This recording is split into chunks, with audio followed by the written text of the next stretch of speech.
Bili tayo ng biringi. Hindi na videoan, hindi paano paggisa. Gisa mo lang yung bawang sibuyas at manok. Saka may sobra akong ano dito.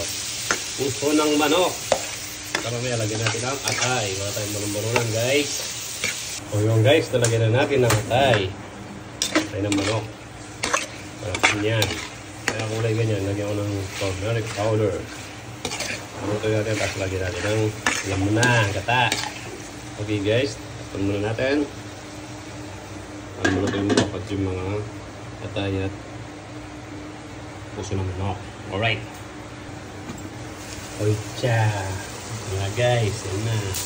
Biringis. Yan natin maluto yung puso.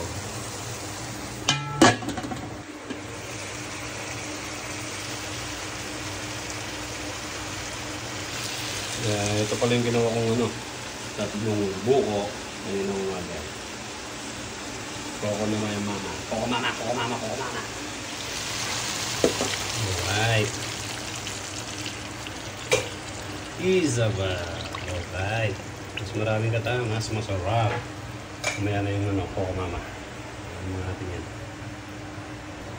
Kumukulo na, lagyan natin ito. Design.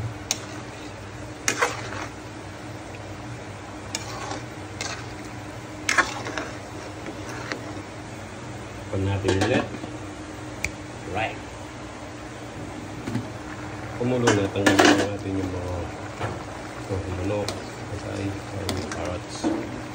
Balik natin mamaya sa pagkaluto na yung kanin niya. Yung tawagin, lakatang malagkit. Tanggal nun. Koko mama. Maraming gata, mas masarap. Lagyan natin yung malagkit.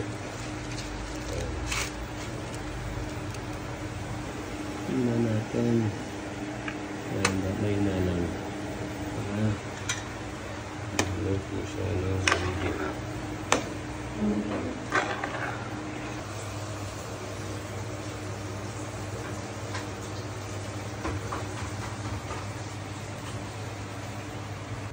Luto na ang ating biringi. Biringi.